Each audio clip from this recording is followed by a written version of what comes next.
I want to talk about that incident in 2011 where Tanaka and Baca eventually ended up going to federal prison.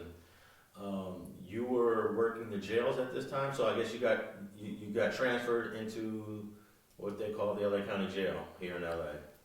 Yes. Which is run by the Sheriff's Department. Where, and you know what's crazy? The Sheriff's Department actually runs a lot of things in this county. It's not just patrolling. Mm-hmm. They have the jails. They're trying to get the contracts for the trains, Mm-hmm. the metro trains. So there's so many different opportunities and jobs and positions. So how do you end up from court services now into the county jail? Well, okay, so I went to court services. I went to the STAR unit. I went to Lenox Station where I worked as a youth. I worked at the youth center for years. Then I went to the station side. I was an operations deputy. I promoted to sergeant. I went to Century Station. I worked there for a while. Then I went to internal affairs. And I actually promoted out of internal affairs as a lieutenant. And that's when I went to the jails and worked Men's Central Jail. And that was 2011. Okay, and as soon as you get there, this whole scandal, which became probably one of the largest LA County Sheriff scandals in many, many years, was in the very early stages when you got there in 2011. Yes. What do you remember about Anthony Brown, who was an inmate in the county jail that was allegedly committing bank robberies? What do you know about his relationship with the FBI and the FBI sneaking a cell phone into him to document what was going on behind the jail walls? Yeah, so they kept that pretty quiet. What I do know is maybe just a little bit more than what the average public knows, and that is that he had been developed as an informant for the FBI. Somehow a phone was smuggled into him, and it was a phone from the FBI so that, he could communicate with them. This wasn't something that was it wasn't broadcast throughout the department. Hey, this is what we're doing. We're all hiding, Anthony Brown, and nobody say anything. Select people were chosen to be part of this process and to have a little bit of inside knowledge of it. What I can tell you is that there were a lot of things going on, and again, I think it really comes down to who you show yourself to be.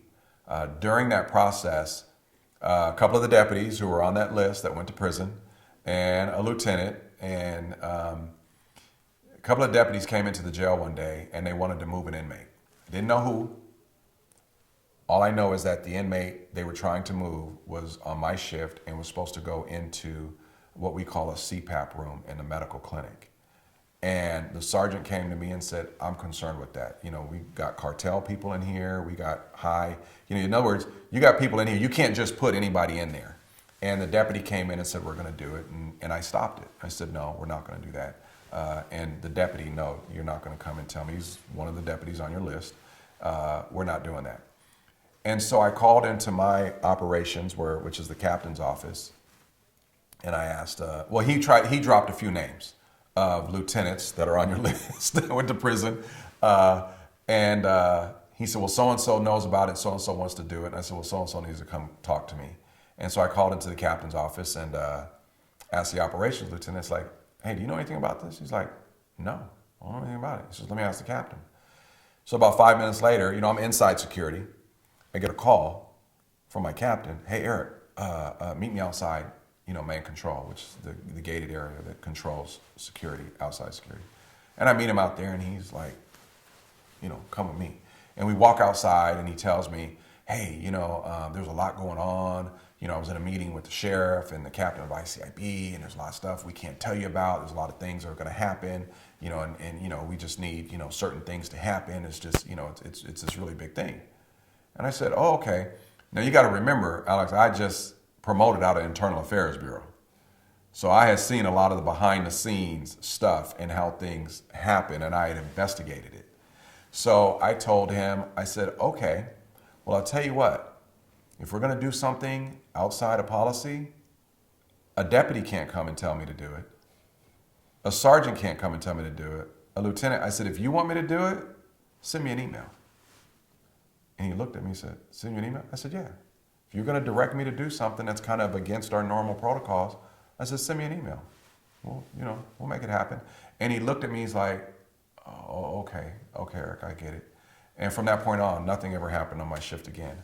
So whatever happened on other shifts, I wasn't aware of. And not too much longer after that, they found a way to kind of move me out of Men's Central Jail, and I ended up going over to Twin Towers for a while. Do you think your background in internal affairs may have spooked a couple of the sergeants and the deputies and that were eventually all implicated in this of bringing you in and asking you to do things? I don't know if it spooked them because honestly, I don't think they thought that much about it. They thought, hey, kind of like what we talked about earlier, hey, Paul Tanaka said do this, so we're going to do it. I'm like, okay. And I was the one that said, yeah, well, send me an email. You're not going to come and just tell me, well, Mr. Tanaka said. I'm like, okay, well, where is it? Where is it written? It's got to be directed. It's got to be an order. You know what I mean? And it's not going to, and even then, if it's absolutely illegal, we're still not going to do it. So I don't know if it's so much spooked them as it was more of my comments of like, we're not doing that. We're not doing it on this shift. And if you want to do it, somebody very much higher than you is going to give me a direct order and it's going to be in writing. Now, that reminds me of the lady that worked the computer system. One of the guys that was implicated asked her to enter in the computer system that Anthony Brown was at one location when he was really at another location, and she refused to do it without any sort of documentation or paperwork. And when I was reading about her, I always thought that someone out of all these people had integrity to not follow along. But it must be really difficult to be within this culture to not follow along, to go with the program, right? It must be difficult to kind of be that one person that says no. I can say that for me, it's not really that difficult. It's kind of the way that I was raised. It's kind of the way that I've always been. But you have so many people looking for acceptance. You have people that want to be part, I call it the cool kids club. I remember going through the academy, and I didn't go to the sheriff's academy, but I remember, a guy basically saying, Mr. Mitchell, and he would tell you it's more important, to maintain your integrity than it is to want to be accepted. And it wasn't difficult for me. Obviously, it probably wasn't difficult for this professional staff member that said it, but you have deputies that just want to be part of the in crowd. And at that time, Mr. Tanaka, Paul Tanaka, was known as the guy to be in good graces with if you wanted anything to happen in your career. So you had people that were willing to do anything, to just be in his good graces. And I think you also had, Lee Baca was obviously involved in that, and you had people that followed failed leadership. They really did. And we see where it ended them. Now, we all know that Lee Baca was the top deputy. He was the sheriff. A lot of people believe that Paul Tanaka was the one that was really running the department. In your opinion, who do you really think had the more authority of this whole department back then? More authority? Lee Baca was the sheriff. But what did he allow? He allowed Paul Tanaka to run a lot of things, make a lot of decisions, make a lot of moves. I couldn't tell you how much he was aware of. And when I say aware of, I mean in the big scope of things, not just this. Because we found out that Lee Baca was in the room. He was there. But Paul Tanaka had an extreme amount of influence and authority, and you never heard Lee Baca ever squashing anything that Paul Tanaka did. From what I remember, Lee Baca spent a lot of time outside of the department in D.C., even out of the country.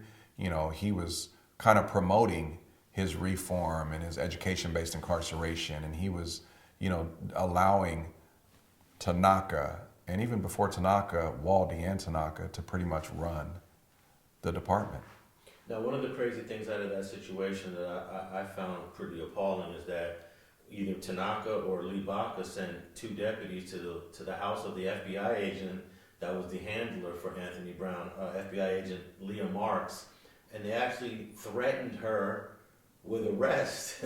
And I just found that I don't know if these deputies were just unaware of how the hierarchy of law enforcement works, with the FBI being at the top of the totem pole and the sheriff's deputies somewhere below it. But what did you think of when you heard that deputies were sent to an FBI agent's house and basically threatened her with arrest?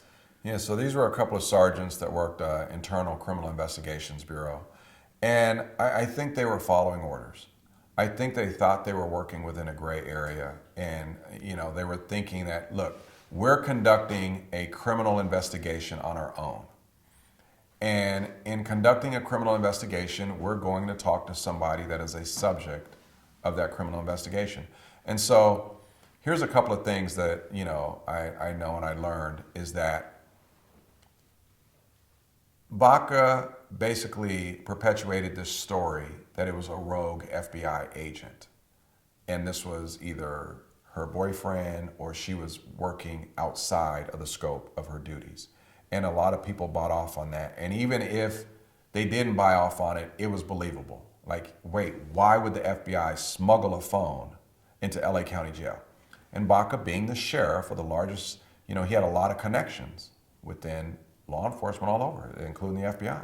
He couldn't believe that this would happen without somebody calling him and giving him a heads up. But they're not going to call him because they don't think he's going to, go along with it. So, to my understanding is that he received phone calls and they told him, hey, this is legitimate. It's real. It's not a rogue agent. It's a civil, liberties, civil rights investigation. You need to get out of the way. And his attitude was, I'm the sheriff of Los Angeles County. And he failed to recognize just what you said. Yeah, you're the sheriff of LA County, we're the federal government. So I think that there were a lot of people that weren't privy to some of the conversations that he was having. So the messaging that he was delivering was basically, how dare anybody, cross me, I'm the sheriff. You go do what I tell you to do, and we're gonna be okay. And then what we saw in the long run was him basically saying, I wasn't there, I didn't know anything about it, I didn't do it, right? It's everybody else's fault. And he literally was shoveling people under the bus for him to eventually come around years later and say, okay, I was there, I lied, but do me a favor, give me a break. You know what I mean? I do know, and I didn't tell you the truth, but give me a break, I'm old, don't put me in prison. Now I got this Alzheimer's. And I think that was the biggest hypocrisy of it all. I think that had Lee Baca from the very beginning stood up and said, I'm the sheriff. If you got a problem with what my people did, you take it up with me, leave my people alone. I think it would have saved a lot of people from going to prison. Not to say that they didn't do anything wrong, but he was basically feeding people on a tray while saying, not me, not me, not me, to then turn around and say, okay, yeah, it was me, but do me a favor, don't put me in jail.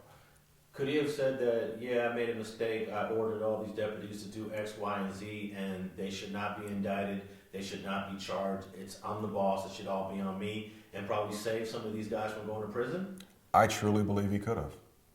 I truly believe he could have, because he was the one with the information, knowing that the investigation was real. These other people, many of them were doing, what they were told to do. And were they skirting the line? Yeah. You know what I mean? I don't know to what extent of what information that they had, but if they thought that they were doing a legitimate investigation into rogue FBI agents, and that's the story that they're being told, now that doesn't excuse them from illegally manipulating, Department of Justice computer systems. No. But for example, in the instance of going to a house and confronting somebody that you think is the subject of a crime or a suspect, that's what normal investigators would do. I don't know if they had that information to say, hey, this is a legitimate investigation, back off. But we know that, Baca had those conversations. Now, almost 24 employees went to prison, including Tanaka and Baca. But what's surprising is that there are 3 people that actually got more time than Paul Tanaka and Lee Baca. Sergeant Eric Gonzalez got 96 months. Sussy Ayala got 72 months. And Fernando Luviano got 84 months. And this is while Paul Tanaka and Lee Baca got 60 months. How did these other three people end up getting more time than the quote unquote ringleaders of the entire operation? So that was actually a separate incident. Eric Gonzalez, Susie Ayala, there was another incident. So what this did was it really put a spotlight on the department and what was going on in the jails. And we had, the Commission on Jail Violence come in, the ACLU came in there, and, what it did is it just opened up all the drawers of all the hidden skeletons. Their incident that they were convicted of was something totally different than the Anthony Brown incident. And it was an incident that occurred in visiting where a person was violently beaten and assaulted by them. And it was pretty much just kind of covered up. And it was unreasonable. It was obviously criminal. And I feel bad for some of those deputies because I know the sergeant, Eric Gonzalez, and he led those deputies down a very, very bad road. And yeah, I could see him being fully culpable for that.